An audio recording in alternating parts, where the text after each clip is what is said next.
The closer it's getting to March 4th, the more exaggerated stories and highlights and things we're seeing from Meghan. I want to talk about them. I want to talk about the height of delusion. I want to talk about why narcissists become so unhinged before a big event. And I also want to give you some examples of how the way Meghan is behaving, including this story that's out there about her attending the Oscars, how this could be related to circumstances you may have experienced with narcissists in your own life. So let's get into it. But before we begin, here's the intro. Welcome to Revealing the Narc. Join me as I highlight narcissistic traits in celebrities and public figures. Everything here is in my opinion and not professional advice. If you enjoy the analysis, please like and subscribe. Okay, guys, let's not even waste any time. Let's get straight into this article. And this article had me, oh my gosh, had me thinking. So this was released 2 days ago, but we got to talk about it.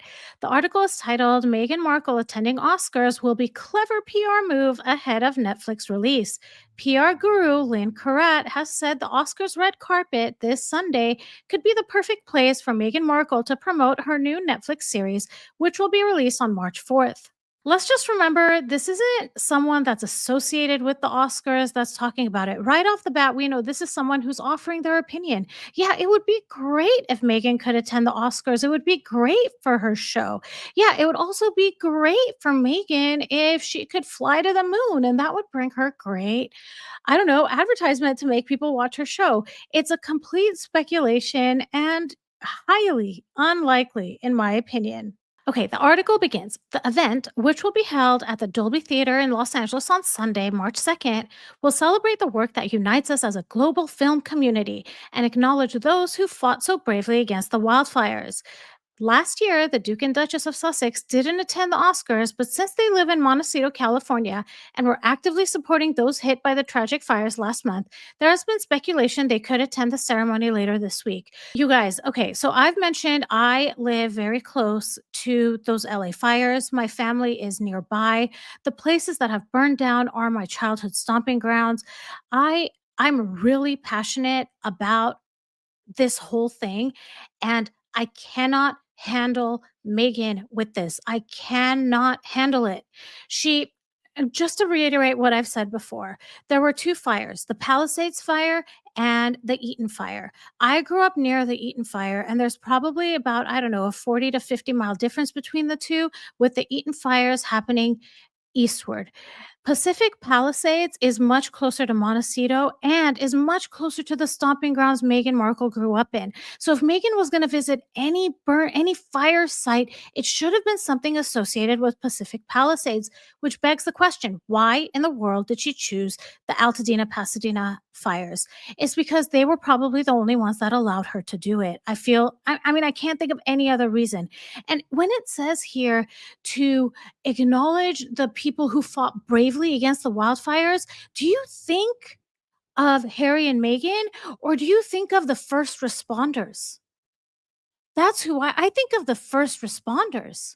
If anybody should be attending the Oscars in order to bring acknowledgement to the people that fought these fires, it should be the first responders.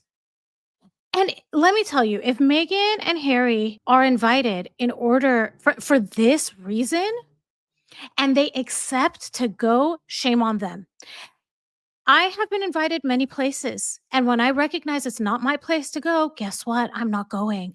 Harry and Meghan, if you're listening, this is not your place to go. If this is the only reason you're invited to go to the Oscars, shame on you if you go. You should give your tickets, your placement, your whatever to people that were brave and fought the fires. Okay, can you guys tell I get really worked up about this? It really bothers me. When I wanted to talk about this article, I didn't realize this was the reasoning, the logic behind potentially they could be invited. But man, pun intended, this fires me up. It really does. All right, let's continue with the article. It begins. Now, an expert has said that if Meghan decides to attend the Oscars, it would be a clever PR move, and she would make a statement that she is determined to build her brand away from the royals. This is because just 2 days after the Oscars, her new Netflix series, With Love Meghan, will come out. It's been 5 years. Hasn't she been trying to build this brand for 5 years now? It's literally 5 years. It was March of 2020 when their last events took place. We're almost March of 2020. So, this statement, this building her brand away from the royals, it's been 5 years. This should have already been done. Let's continue.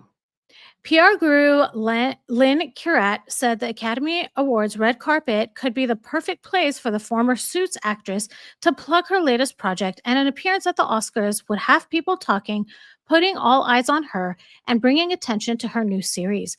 According to the PR expert, this could boost viewing figures and ensure the series is a success. Okay, what's that phrase? What horse do the Academy Awards have in this with love Meghan race? Why would they be involved? Unless there's money exchanging hands allegedly, I don't see why anyone at the Academy Awards would be like, "You know what? Let's invite her. It'll help her show." I don't see it. She hasn't been in any Oscar nominated movies ever, and she hasn't even been on, in a filming something for TV or movie since what? 2017? Come on. There are so many more deserving people. And this is something that reminds me of what the Sidley twins said once, that by giving so much money to Harry and Meghan, what's actually happening is that opportunities are being taken away from people that are truly talented and that will appreciate the chance that they've been given. They would create great content. Like, please give me a Spotify deal for a fraction of what you gave to Meghan, and I will be posting podcasts every day. Important, groundbreaking podcasts. I swear I would do it. And I'm sure many of you feel the same way. So, oh my gosh, here we go. Let's go to the next piece of this article. And if she attends the event without Harry, it would show how she has every intention of reinserting herself back into the world of entertainment and continue building her own brand away from the royals. Speaking to Sportsbook Review, Lynn shared, Meghan and Harry are no strangers to the red carpet or award season and have both attended major ceremonies like the BAFTAs in previous years. This has me laughing because I don't think Meghan has attended any of these red carpet events. Actually, you know what? I take that back. From what I remember, her dad was nominated for an Emmy or maybe even 2, and she walked the red carpet with him as a child, the Emmy red carpet. So, I mean, I don't know, and BAFTAs, I'm assuming that's Harry. If you ask me, Meghan is a stranger to the red carpet and awards season. Okay, let's finish up this article. It was previously rumored that the Academy Awards had reached out to invite the Duke and Duchess of Sussex to attend the Oscars last year, but despite the rumors, the pair were a no show. Their speculative appearance was criticized, with Meghan and Harry having no real reason to attend at the time, and many of the view that it wouldn't have been great optics to see the duo rubbing shoulders with Hollywood's finest. So, what's changed? What, because they drove and walked around the remains of people's lives? That's the reason why this year it would be okay or accepted for them to attend? It's I mean, you all know, Megan ever been to the Oscars? Let's just check. I just wanna verify, because I don't remember her ever going, but I don't wanna say anything unless I'm certain. Alright, Megan has never attended the Oscars. Never. So, yeah, I think it's a far cry that she's gonna go. I think that this is a planted story, and I'm interested to know what you think, so drop that in the comments. Let me know what you think. Okay, so to me, this feels like a planted PR story, and I think it's designed to pressure the Academy into extending an invitation to Meghan. Meghan and Harry have zero legitimate reasons to be at the Oscars, but every year, it's true, we do hear about these speculative headlines. Even this year, we heard about Harry and Meghan potentially going to the Grammys when they're not involved in that at all. This article isn't saying that she's invited; it's saying she could attend, which is classic PR language when trying to create buzz. It's a way to make it seem that she's in the conversation, even if no official invite exists. Also, do any of you think it's a coincidence that With Love Megan drops 2 days after the Oscars? This whole thing may have been about generating headlines and getting free promotions by associating herself with the Oscars. This could be why she chose this date. Megan's main motivations, I've said it before, are fame, power, and money. She's always wanted to be part of the A-list Hollywood. You can see it. You can see who she emulates, who she admires, and she just can't break the, I don't know, make it into the circle. And if you're talking about talent, I don't think she's an Oscar caliber actress. Suits was a cable drama, not a prestige cinema. The Academy Awards are about honoring the best in film, and Megan has no professional connection to that world. So why would she be there? This whole California wildfire victims things, it's a manufactured justification to make her presence seem relevant, but it's not relevant. And shame on them if they go and not give their tickets or whatever it is to get in there to actual first responders. If you really want to honor those who helped, you know who you need to talk to, you know who you need to share this invitation with. And then finally, we hear this thing about her coming by herself, and it's about rebranding. She might be trying to position herself as an independent, powerful woman rather than just Harry's wife. But Megan, unfortunately, your only connection to anything, I don't know, remotely famous is your association to your husband and his association to the British royal family. That's it. So, in my opinion, Meghan wasn't invited. And this whole story is an attempt to pressure the Academy into maybe inviting her. It's also a way to put her name next to Oscars and Meghan. And all of this coincides with what's coming on March 4th. She's trying to milk the moment for everything it's worth. So, you let me know in the comments. What do you think? Do you think she's going to get an invite, or is this just another Delulu Meghan PR push? So let's talk about how this fits in with Megan's narcissism. This entire Oscar stunt aligns perfectly with her narcissistic tendencies. It's textbook behavior. It's manipulation of the narrative and a desperate need for validation and control. Narcissists are known for having feelings of grandiosity and delusions of importance, and Meghan Markle, who's never been nominated for an Oscar, has no notable film career, and isn't involved in any of the films being honored, somehow believes that she deserves to be at Hollywood's most prestigious event. This is classic narcissistic behavior. She's inflating her importance and acts like she belongs among true Hollywood elites, despite having no credentials to justify it. The only credentials she has actually point more to her grandiosity and her savior complex, because she thinks because she spent one day trespassing in for on the properties of people that lost their homes during the Eaton fires, that this should be enough for her to be able to attend the Oscars. I mean, it's delusion upon delusion upon delusion. She's also using manipulation through public relations. I think she planted this story in an attempt to control reality. Instead of being invited based on merit, she's trying to manifest an invite through media pressure. This aligns with narcissists' tendencies to manipulate narratives to create an illusion of status. If the Oscars do invite her last minute, which I don't think they will, she wins. She gets to act like she was always invited and she was meant to be there. Meghan is in desperate need of a rebrand. I believe that Meghan and Harry are at a point where the money is not flowing. I think Harry is probably one foot out the door, or actually, Meghan's probably ready to push him out, allegedly. And the thing I believe that's stopping this divorce from happening is money.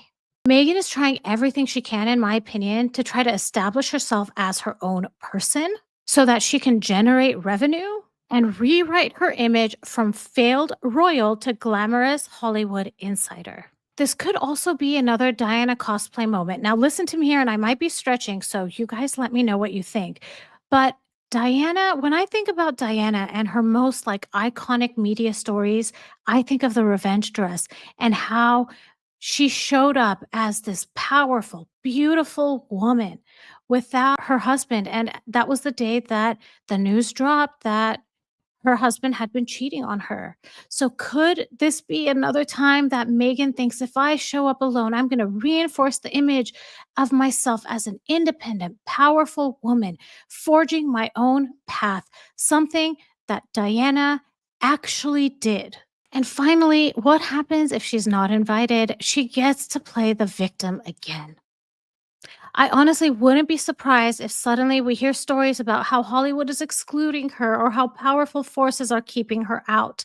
This is completely aligned with her perpetual victim narrative. If she can't get what she wants, she spins it into a woe is me moment to gain sympathy. But it's not working anymore. People have grown wise to Megan's behavior. We see right through it.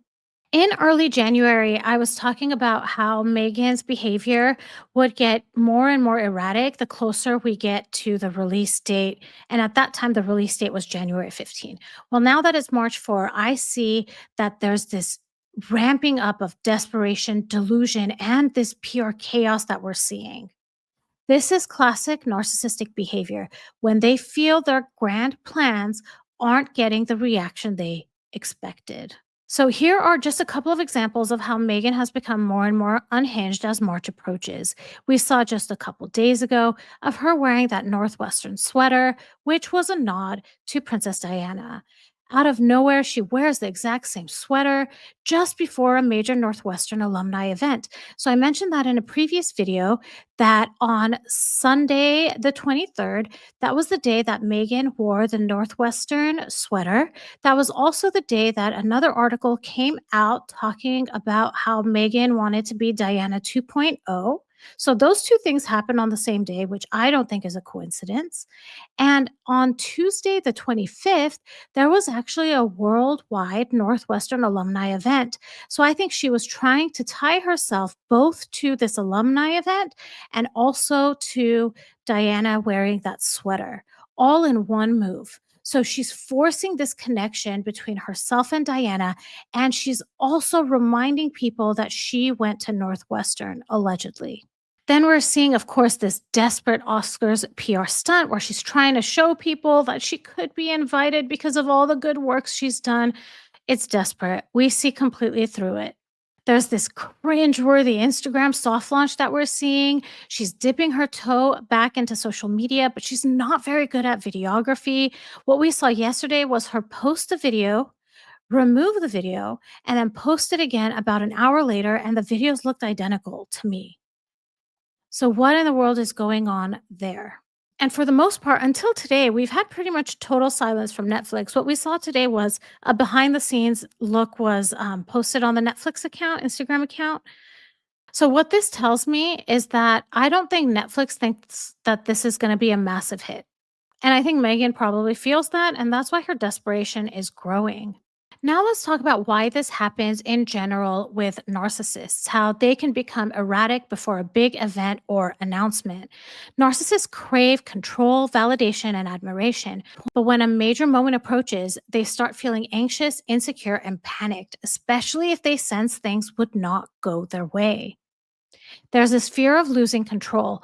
Narcissists need to control their image, but big events like launches, job promotions, weddings, or public appearances put them in a vulnerable position. They can't predict how people will react, so they spiral. The bigger the event, the more desperate they are for praise. If they feel they're not getting enough hype, they manufacture drama to redirect attention to themselves. If they suspect things won't go well, they start creating distractions or playing the victim before anything happens. This way, they can shift the blame when things don't go as planned. Narcissists thrive on admiration, but big moments can trigger imposter syndrome, not the normal kind, but the narcissistic kind, where they panic about being exposed. And this leads to erratic, chaotic behavior. So, let me give you a couple of short examples of how this might have manifested in your own life, and then I'm going to get into a couple of short stories as well. If you've ever dealt with a narcissist, they've probably behaved in some erratic way before big moments. Here's an example. So, let's say it's before a family event. The narcissist may start a fight out of nowhere before the wedding or family gathering. They'll create drama, complain, pick a fight, and what happens? They're trying to shift attention back to themselves. For example, your sister's wedding is coming up, but your narcissistic mom suddenly claims she's sick or has an emotional breakdown to make the day about her. So, another thing that could happen is if you're about to get praise at work, a narcissist may sabotage you or make you doubt yourself. For example, you might be about to lead an important presentation, and your narcissistic boss suddenly criticizes your work unfairly or gives you last minute tasks to stress you out. If you're an artist, musician, or entrepreneur, a narcissist in your life might suddenly devalue your work right before a big release. For example, you're launching a business and your narcissistic partner suddenly picks a fight, calls you selfish, or makes you feel like you're neglecting them just to make you doubt yourself. If you're about to share big news, a narcissist might overshadow you by making their own dramatic announcement. It could go something like you're about to tell your family you're pregnant, but your narcissistic sister immediately changes the subject by fake crying about some random issue in her life. And finally, if the big moment is actually about them, they panic and spiral because they fear failure or not getting enough attention. You might see a narcissistic boss that has an important work event coming up, so they start berating their employees, making unrealistic demands, and blaming others to mask their own stress. Please let me know in the comments if any of these sound like you may relate to them, and I'm sorry if you do relate to them. Let's get into a couple of short stories that are related to everything we've been talking about. And I'm going to use different relationship models to show you these examples. The first one is going to be friendship. What would this look like in a friendship? So here we go. Maya was so excited for her 30th birthday. She had spent months planning the perfect party, and for once, all eyes would be on her. Her best friend Lena had promised to help out, but a week before the big event, things took a weird turn. First, Lena suddenly had a crisis. I don't know what's wrong with me. She sighed dramatically over coffee. I just feel so lost lately. It's like no one really cares about me anymore. Maya felt guilty. Of course we care, Lena. You know I'm always here for you. Over the next few days, Lena's meltdowns escalated. She started posting cryptic, sad quotes online, fishing for sympathy. Then, 2 days before the party, she dropped a bombshell. She was throwing her own self care spa day on the same night as Maya's birthday. I just need to do something for me right now, she said, shrugging. Maya was stunned. Instead of celebrating her milestone birthday, people were now torn between Maya's party and Lena's sudden self declared mental health retreat. And on the night of the event, Lena showed up late, dressed like a red carpet celebrity, and kept interrupting conversations to talk about herself. Maya realized Lena never intended to be supportive. She just couldn't handle not being the main character. Okay, let's get into the next story. And the next story is going to be looking at relationships in family. Here we go. Daniel was the first in his family to graduate college. He had worked hard for 4 years, and the ceremony was supposed to be his big day. But as the graduation got closer, his mom, Claire's behavior became increasingly bizarre. She suddenly started complaining about mysterious health problems no doctor could diagnose. She talked about how hard it was for her to have a son moving on. The day before the ceremony, she called Daniel sobbing. I just feel so unappreciated. It's like no one cares how much I sacrificed to get you here. Danielle felt guilty, so he reassured her, Mom, I appreciate you. Let's celebrate tomorrow. But on the big day, Claire overshadowed him completely. She arrived late and made a dramatic entrance, forcing the family to stand up and accommodate her. She loudly talked during the ceremony about how she used to be an honor student too. During the family dinner, she turned every conversation back to herself. By the end of the night, Daniel realized his own graduation had become her stage. What does this look like in a romantic relationship? Let's get into this story. Emma had worked for years to land this promotion. When she finally got the job, she couldn't wait to celebrate with Ryan. But instead of being happy for her, Ryan's mood shifted overnight. He suddenly started talking about quitting his job, acting like his career was in crisis. He became distant, barely acknowledging her excitement. The night before the first big meeting, he picked a fight over nothing. I feel like you're leaving me behind, he snapped. You're so focused on your job that you don't even care about us anymore. Emma was stunned. Was he really making this about him? When she called him out on it, he pouted. I just wanted you to reassure me, but fine, enjoy your job. On the night of the celebration dinner, Ryan forgot to make a reservation, sulking when she suggested going without him. Emma saw it clearly now. Ryan wasn't celebrating her because he couldn't handle her outshining him. Let's talk about how this could look in the workplace. Lisa had been working on a huge project for months, and now the company was recognizing her with a special award at an upcoming corporate event. She was thrilled. But then Mark started acting weird. He suddenly became super competitive, throwing around ideas for a last minute project of his own. He kept mentioning how undervalued he felt in the office.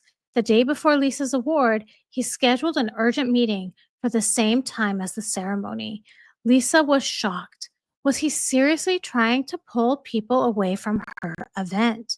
At the ceremony, Mark sat front and center, loudly mentioning his own project every time someone congratulated Lisa. By the end of the night, she realized Mark couldn't handle her success, so he had to sabotage it. And for our final example, let's talk about what could happen in a social circle if there's a narcissism in the midst of it. Jess was so excited to tell her friends she was engaged. She planned a nice dinner with her closest friends to share the news. But before she could even make her announcement, Tina suddenly stood up, gasped dramatically, and held her stomach. Oh my God, guys, I wasn't going to say anything yet, but I'm pregnant. Jess's heart sank. The whole table erupted in congratulations, completely overshadowing Jess's news. By the time she finally got to say, I'm engaged, the energy had shifted. It felt like an afterthought. Later, she found out Tina wasn't even pregnant. She just thought she might be. Jess realized Tina had hijacked her moment on purpose. So these stories reflect the exact kind of behavior that Megan is showing right now: chaos, self sabotage, and manipulation right before a big moment. When narcissists feel threatened by someone else's success, they create distractions, crises, or drama to make everything about them. So let me know, have you ever experienced something like this? Let me know if you connected with any of these stories. Sometimes when I put these stories together, I don't know, I feel like I'm not sure if anyone in the audience will be able to connect with it in any way, and I get so pleasantly surprised that these stories do end up sounding like situations that many of you unfortunately have experienced or are experiencing. So I'm curious to know what you think. Go ahead and drop everything you feel comfortable sharing in the comments. If this was interesting to you, please like and subscribe. Hit that notification bell so you'll know every time I drop a new video. And once again, thank you so much for listening, and I will talk to you all soon. Bye, everyone.